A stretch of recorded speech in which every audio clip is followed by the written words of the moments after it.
خالد ابن ولید نے ایک جنگ کے اندر 9 تلواریں توڑ ڈالی، ہاری ہوئی جنگ کو جیت میں بدل دیا۔ ہر طرف خالد ابن ولید کے چرچے ہونے لگے، واہ کیا لڑا خالد، کیا لڑا خالد، واہ خالد ابن ولید۔ حضرت عمر فاروق کو جب پتا چلا کہ لوگوں نے حضرت خالد ابن ولید کی تعریفیں کرنا شروع کر دی، تو حضرت خالد ابن ولید کو سپہ سالاری کے عہدے سے ہٹا دیا، کمانڈر ان چیف کے عہدے سے ہٹا دیا۔ اچھا ایک بات بتائیے، ہم اچھا کام کریں گے تو ہمارا پرموشن ہونا چاہیے یا ڈیموشن ہونا چاہیے؟ پرموشن ہونا چاہیے۔ حضرت خالد ابن ولید نے 9 تلواریں توڑی، جیت ہاری ہوئی جنگ کو جیت میں بدل دیا، چاروں طرف چرچے ہو رہے ہیں، تو حضرت عمر کو ان کو آگے بڑھانا چاہیے، پرموشن دینا چاہیے یا نیچے؟ عقل تو یہی کہتی ہے کہ آگے پرموشن دینا چاہیے، لیکن حضرت عمر نے الٹا کیا۔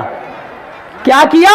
خالد ابن ولید کو معزول کر دیا، ان کو کمانڈر ان چیف کے عہدے سے ہٹا دیا اور عام سپاہی بنا کر تلوار دے دی، جاؤ اب تم کمانڈر ان چیف نہیں، کسی بھی جنگ میں جاؤ گے تو ایک معمولی سپاہی کی حیثیت سے لڑو گے۔ لوگوں نے کہا خالد عمر نے تمہاری انسلٹ کی ہے، عمر نے تمہیں ذلیل کیا ہے، تم نے تو بہادری دکھائی ہے جنگ کے اندر، تمہیں تو انعام ملنا چاہیے تھا، لیکن خالد تمہیں ہٹا دیا گیا ہے، چھوڑ دو عمر کو، ہٹ جاؤ، استعفا دے دو، تمہارے لیے بہت سے راستے کھلے ہیں، ادھر آ جاؤ۔ خالد ابن ولید نے جو جواب دیا وہ ایمان سے بھرا ہوا جواب تھا۔ خالد ابن ولید نے کیا جواب دیا؟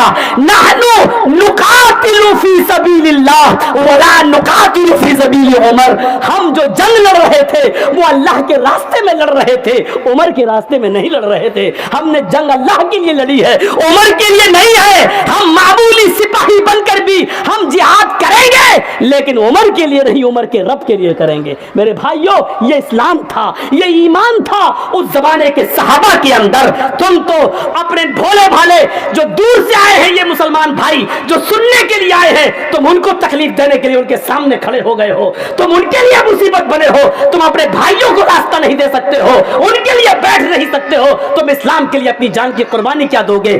لعنت ہے، آج کہنا پڑ رہا ہے تم سے، بڑی بدقباش قوم ہو چکی ہو یہ مسلم قوم۔ کسی سائنٹسٹ نے کہا تھا جب میں نے قرآن پڑھا تو مجھے دنیا کی سب سے بہتر مذہب اسلام لگا، لیکن جب ہم نے دورہ کیا تو دنیا کی سب سے بری قوم ہمیں مسلمان نظر آئی ہے۔ سب سے اچھا مذہب اسلام لگا لیکن سب سے بدتر قوم ہمیں مسلمان نظر آئی ہے۔ یہ قوم ہے ہماری، لاکھ سمجھانے کے باوجود نہیں مانتی ہے اور دوسروں کو تکلیف دیتی ہے۔ میرے بھائیوں ہمیں سوچنا چاہیے اور چلو بھر پانی میں ڈوب کے مر جانا چاہیے کہ آپ کا خطیب یو پی سے جس کو محبتوں کے ساتھ تم بلاتے ہو لیکن اس کی اتنی سی بات ماننے کے لیے تیار نہیں ہو۔ جب میری نہیں مان سکتے ہو تو اسلام کی بات کیا مانو گے اور قرآن کی بات کیا مانو گے؟ میرے بھائیوں اس سے زیادہ میں کچھ نہیں بولوں گا، کچھ نہیں کہوں گا۔ زیادہ سے زیادہ اتنا باقی رہ گیا ہے کہ میں اپنا دامن اٹھا کر بھیک مانگ لیتا ہوں آپ سے کہ اللہ کے واسطے بیٹھ جاؤ۔ اب اس سے زیادہ ذلیل کر کے مت دکھائیے مجھے، میں نے بھیک مانگ لی ہے آپ سے، میں نے دامن اٹھا لیا آپ کے سامنے، اب اس سے زیادہ ذلیل مت کریے گا مجھے۔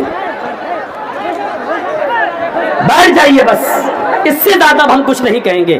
آئیے، بڑی اچھی باتیں ہونے لگی ہیں تو اب میں نے آپ کو بتا دیا میرے بھائیوں، خالد ابن ولید کو لوگوں نے بہت بہکایا، ادھر آ جاؤ، ادھر آ جاؤ، یہاں تک کہ ان سے کہا گیا کہ ہمارے مذہب میں آ جاؤ، ہم تمہیں آدھے ملک کی حکومت دے دیں گے اور اپنی شہزادی کا نکاح بھی تمہارے ساتھ کر دیں گے۔ خالد ابن ولید کو بادشاہ نے آفر دے دیا، ہم آدھی ملکیت آدھی بادشاہت دے دیں گے اور اپنی شہزادی کا نکاح تمہارے ساتھ، شادی تمہارے ساتھ کر دیں گے۔ عمر نے تمہاری انسلٹ کی لیکن خالد ابن ولید کا جواب سنیے میرے پیارے ساتھیوں، وہ جواب یہی تھا کہ نحن نقاتل فی سبیل اللہ ولا نقاتل فی سبیل عمر، میں نے جو جنگ لڑی ہے وہ اللہ کے لیے، اللہ کے راستے میں لڑی ہے، عمر کے راستے میں میں نے نہیں لڑی ہے۔ عمر نے مجھے گورنری یا کمانڈر ان چیف کے عہدے سے ہٹایا ہے، سپاہی تو ہوں میں، ایک معمولی انسان ہو کر بھی میں لڑوں گا، اور جو کام میں نے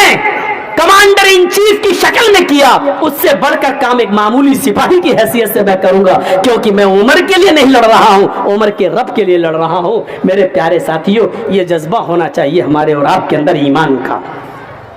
کوئی عہدے کی لڑائی نہیں تھی، ہم تو مر جاتے ہیں مدرسے کا اچھا سیکریٹری اس کو بنا دیا، ہمیں نہیں، مسجد کا متولی اس کو بنا دیا، ہمیں نہیں، اسی پہ جنگیں ہوتی لڑتے، یہاں تک کہ کورٹ میں بھی مقدمے پہنچ جاتے کہ صاحب میں ہوں رجسٹرڈ ہوں، میں چڑھا ہوا ہوں، مجھے ہٹا دیا گیا۔ مسجدوں اور مدرسوں کے معاملات آج عدالتوں میں، اس سے بڑی شرم کی بات ہمارے لیے اور کیا ہو سکتی ہے؟ میرے پیارے بھائیوں، ہمیں غور کرنا چاہیے اپنے آپ پر، کیا ایمان سے ہمارا رشتہ جڑا ہوا ہے؟